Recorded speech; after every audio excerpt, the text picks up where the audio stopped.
Isang di kilalang tao ang nakapansin sa isang aso na mag-isa sa isang libingan at may nadiskubre siyang isang misteryo.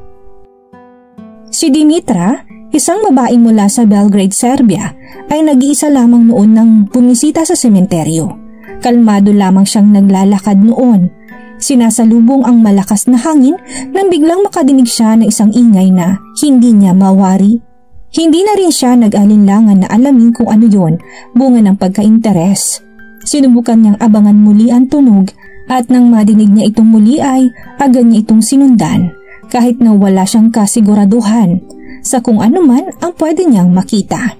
Habang naglalakad ay napansin na niya ang tila malaking butas sa tapat ng isang puntod na wari mong parang hinukay kung titignan sa malayo. Naisip niya yun dahil na rin sa animoy tumpok ng lupa sa loob ng butas, na ng kanyang lapitan ay hindi pala lupa, kundi isang takot na aso. Malamang na ang aso mismong naghukay ng butas na yon para kanyang mataguan. Naninigas ito sa takot nang makita si Dimitra, dahilan para lalo pang magsumiksik ang aso sa butas. Si Dimitra ay nabigla sa kanyang nasaksihan kahit na alam niyang normal minsan sa alagang hayop na magluksa sa puntod ng kanilang tagapag-alaga, pero dito siya nagkamali ng sobra. Hindi inakala ni Dimitra ang sitwasyong nilampasan ng aso para lamang mapalapit sa puntod ng yumao niyang tagapag-alaga at matalik na kaibigan.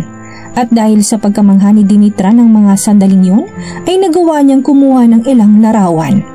Mga ilang taon na rin ang nakakaraan nang kumalat sa media outlets ang ilang aso na talaga namang nagluksa at nangulila sa biglaang pagkawala ng kanilang minamahal na amo.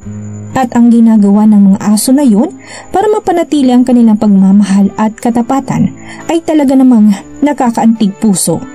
Normal na nilang ginagwardyahan ang puntod ng taong kanilang pinagluluksaan.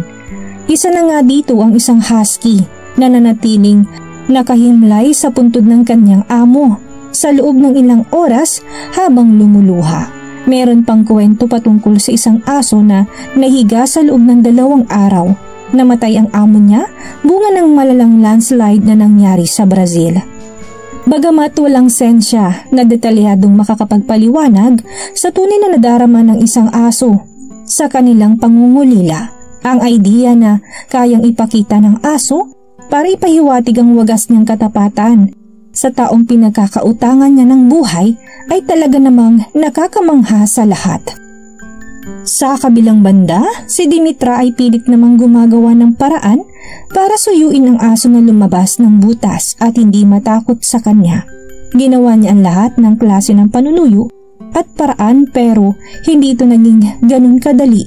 Tsak na wala ding makakapagsabi kung gaano na nga ba katagal ang aso sa butas o kung nakakakain na ba ito o nakainom.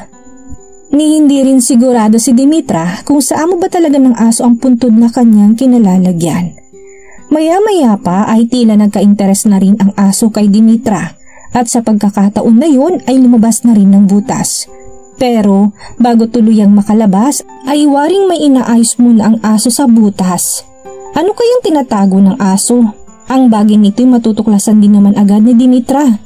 Nang patabihin ni Dimitra ang aso para makita ang nilalaman ng butas ay napangangan na lamang siya sa kanyang nasaksihan.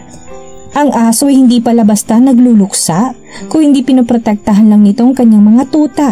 Mahimbing na natutulog ang mga tuta sa loob ng butas na siya palang tinatakpan ng aso kanina pa. Hindi makapaniwala si Dimitra ng mga sandaling yun na ang aso ay nagpapakain na lamang pala para sa kanyang mga anak. Malamang na napili lamang nitong puntod na yon dahil alam niyang ligtas ito at bihirang madalaw ng sinuman.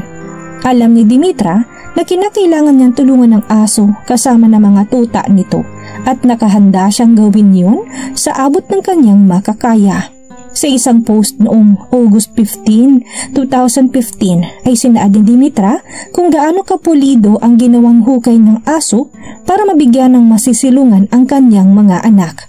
Na kahit hindi man umano yun magandang lugar para sa iba, ay ito lamang ang nakita na aso na maayos. Nangangayayat na rin umano ang mga tuta sa gutom ng mapansin ni Dimitra, kaya't binigyan na rin niya ito ng pupwede nilang makain.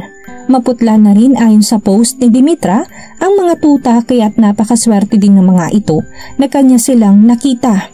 Wala naman ding idea si Dimitra kung ilang araw nang naroroon ang pamilya o kung ilang araw na itong hindi nakain.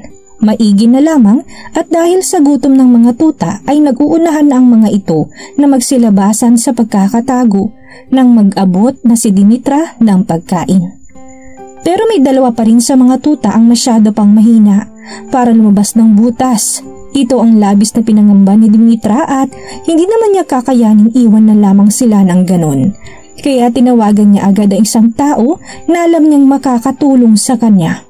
Ito ay si Vesna Majolowski at simula noon ay nagsimula ng panibagong buhay. Hindi lamang para sa aso kung hindi gayon din sa kanila. Kinuha ni Vesna ang mga aso at dinala sa isang maayos na pwede nilang pagpahingahan kung saan nakatulog din agad ang mga ito ng komportable. Alam nilang dahil sa pagbabantay ng aso ay kulang din ito sa pahinga, pero ang pahingang nararanasan ngayon ng aso ay simula pa lamang ng mas magandang bagay para sa kanya. Ang mga aso ngayon ay maayos na taglay ang kanilang maayos na higaan, ligtas na matutuluyan, malinis na tubig at masustansyang pagkain. Bukod dito, hindi na rin sila pinapabayaan ng isang vet na agad silang sinuri. Natuwa naman ito nang makitang wala namang problema sa kalusugan ng mga aso. Ang kailangan lamang nila ay mas kumain pa at magpahinga. At kapag ayos na ang lahat, ay pwede na silang ilagay sa isang adoption program. Ilang araw ang makalipas ay nagsitabaan na ang mga tuta at lumabas na ang kanilang kasiglahan. Kung hindi dahil kay Dimitra, ay ano na lamang kaya ang nangyari sa kanila? Habang naghihintay ng mag-aampon ay nagawa pa nilang pangalanan ang bawat isa sa mga tuta. Ang inang aso ay pinangalanan nilang Mama na nababagay lamang sa kanya. Dahil sa kabila ng kanyang gutom at pagod ay mas inuna pa rin nito ang kanyang mga anak. At ang pagmamahal naman ay pinakita ni Dimitra kay Mama ay ibinalik naman ito sa pamamagitan ng kanyang paglalambing sa mga taong tumulong sa kanya. Si Mama ay may dalawang babaeng tuta na pinangalanan nilang Ellie at Grace at dalawang lalaking tuta na pinangalanan naman nilang Freddy at Boomer. At gaya ng taong magkakapatid, ang magkakapatid na tuta ay tila may kanya-kanya ding pag-uugali at parang nagtatalo kung minsan. Pero nakakatuwa na matapos yun ay mauuwi din sila sa paglalaro at lambingan. Dahil kay Dimitra at Vesna ay hindi napabayaan ng mga aso sa lahat ng bagay. Hindi din naman naampun agad si Mama at ang mga tuta, pero ang sigurado ay masaya pa rin ang mga ito sa shelter na kanilang tinitirhan, kung saan napapaligiran sila ng mga taong nagmamahal at pumoprotekta sa kanila. Ang kwentong ito ay kumalat din sa marami dahil sa post na ginawa ni Dimitra at patuloy na nagbigay aral sa karamihan na ang isang aso ay may puso din, hindi lamang para maging isang kaibigan, kundi bilang isang mabuting ina rin sa kanyang mga anak. Kayo ba? Anong masasabi niyo sa kwentong ito? Napabilib din ba kayo sa misteryong natagpuan ni Dimitra? O kung kayo ang kanyang nasa sitwasyon, lalampasan niyo lang ba ang aso o magagawa niyo rin itong tulungan?